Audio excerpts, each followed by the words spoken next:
Hi guys. Sitting here and I just remembered a piece I've always wanted to share on the importance of good communication. And you know what? I don't know, but life gets in the way and I forgot to share. But yeah, I just recalled in my previous role, a member of staff reported that members from all over were calling the lab for swabs, COVID swabs. This was in the height of the pandemic. And so I thought, members all over, I was concerned because I was just thinking, oh my gosh, clearly, is there an issue with stock? Is there a problem with logistics? And we really can't have that now. As I said, it's the height of the COVID pandemic. So after further investigation, it turned out that just one person had an emergency, was away from her area, and the lab was the closest point, so she stopped by to just pick one up. How did that translate into everyone from all over the organization? Was absolutely unbelievable.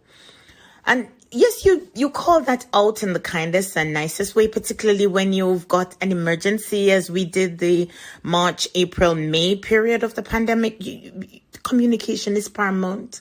It's really key that we are able to really say what is. Don't inflate, don't generalize. But this is not just something that affects the workplace, right? A bit of statistics shows that about just under 70% of marriages fail due to poor communication. Poor communication, just under 70% of marriages fail, lead to divorce due to poor communication. So here we are now with a bit of a tested wisdom, I suppose, that I've learned, I've had acquired over the period of my lifetime, my many moons on this planet. And it's that it may help us to get results, but it may not help us to get the result we seek and in the time frame that we need it if we are not communicating clearly, or if we don't work on becoming better communicators. And this speaks to church leaders, workplace managers, whatever role, success at relationships and in our roles is really, really dependent on very good communication. And the unfortunate thing is when we are in, for example, say a junior role, we complain so much about managers being poor communicators. You don't understand what they're saying. And sometimes we turn it around and say they haven't got a clue what they're doing because of this poor communication. And the unfortunate thing is when we find ourselves in their position or in their shoe, then we're none the better. We become so full of ourselves that we now refer to people as being thick. Oh my gosh, and find all sorts of ways to put them down, if not overtly, but covertly, not recognizing the fact that it's not to do with the recipient, but it's to do with you, the communicator, to ensure at all times that there's received communication. Yes, that what is said is received. I mean, mind you, it can lead to increased productivity if people feel that they understand, or actually not that they feel that they understand. If they understand, it can lead to increased productivity, people feeling more valued, motivated.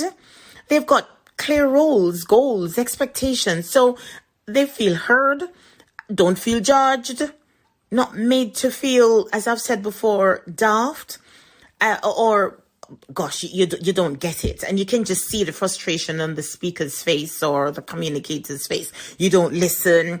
And it's just not good. It really puts people off and becomes a blocker to whatever it is that you're trying to say, particularly if you're one who everything can be read on your face and your body language.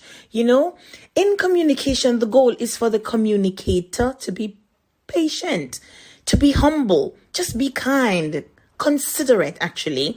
Be sensible in noting that I haven't communicated if what I have said is not understood. If it is not the job of the recipient, as I've said before, to go away and try to decipher what it is that you've said. No. So how about keep it simple? Short sentences. Watch your pace, your tone. How about leave your eyes and your lifted lids and and squirming and all of that out of it. Just leave your ego out of it. The communicator should always take responsibility and never blame the recipient. Always be quick to go, something like, oh dear, I'm sorry. I should have said it this way, or I'll rephrase. And, you don't even have to say I'll rephrase. You just say it in another way that you think would be beneficial. But be quick to apologize. Be flexible. Be calm. As I said before, be kind. It's really not about you when you're communicating. It's about the recipient. Yeah, what you say is less important than what people need to hear. So get to know your audience if you can. Try, if possible, to determine how the recipient receives information. Is it that they do verbal, or they like the written word, or is it that they do a bit of both? Is it that they want to just sit back and listen to your explanation, or would they like to be participating in the conversation? So, to get a bit of clarity, try to know your audience. It was, an audience of one. The important thing is that your communication is received. Yes? Actually, there's a golden rule which says communicate in a way in which you would like to be communicated to. Okay? Alrighty. Until next time.